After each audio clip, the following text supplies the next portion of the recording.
Chelsea undone by Enciso stunner in third successive defeat. Frank Lampard's return to the Stamford Bridge dugout ended in more misery for the Blues as Brighton and Hove Albion came from behind to win 2-1 in the Premier League. A deflected Conor Gallagher strike in the first half marked the first goal of Lampard's second stint, but a free-flowing Brighton side responded through Danny Welbeck's header and a phenomenal long-range Julio Enciso winner to continue their assault on the European places. In strikingly similar fashion to their defeat to Tottenham Hotspur last weekend, Brighton were not rewarded for their early spate of dominance, but not without a healthy dose of controversy. Alexis Mac Allister sent a couple of early attempts off target before Evan Ferguson struck the bar in the 9th minute, and the Seagulls would be made to pay for their profligacy. With 14 minutes gone, Michailo Mudryk drove infield from the left and cut back for Gallagher, whose first-time strike from the edge of the box took a significant deflection off Lewis Dunk and looped over the returning Robert Sanchez.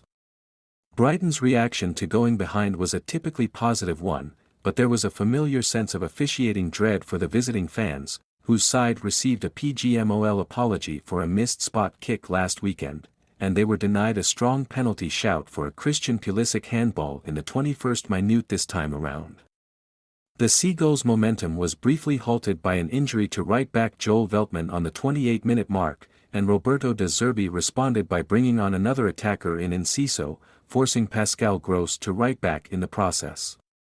De Zerbi's men continued to carve open opportunities at will and were inches away from leveling matters in minute 34, but Kepa Arrizabalaga did brilliantly to tip Ferguson's attempt over the bar, and the talented teenage striker then became Brighton's second casualty of the first half, coming off for Welbeck not long after. Brighton's striker change may have been an enforced one, but it proved to be the catalyst for a deserved equalizer in the 42nd minute, as Gross's in-swinging cross towards the back stick met the head of Welbeck, who nodded home off the inside of the post. The second half started in a similar vein to the first, with Chelsea being forced to quell a barrage of Brighton advances, and the visitors struck the woodwork on the hour mark through Enciso before Welbeck sent the rebound harmlessly over the bar. Enciso was not to be denied, though, and the Seagulls super sub turned the game on its head in extraordinary fashion in the 69th minute, receiving Solly March's pass from 30 yards out and taking touch before unleashing a thunderbolt into the top corner. As was the case at Molineux, Chelsea's toothless attack could not find the answers, and Lampard's side continued to languish in the bottom half in 11th place, while Brighton stays 7th, 7 points off the top 4.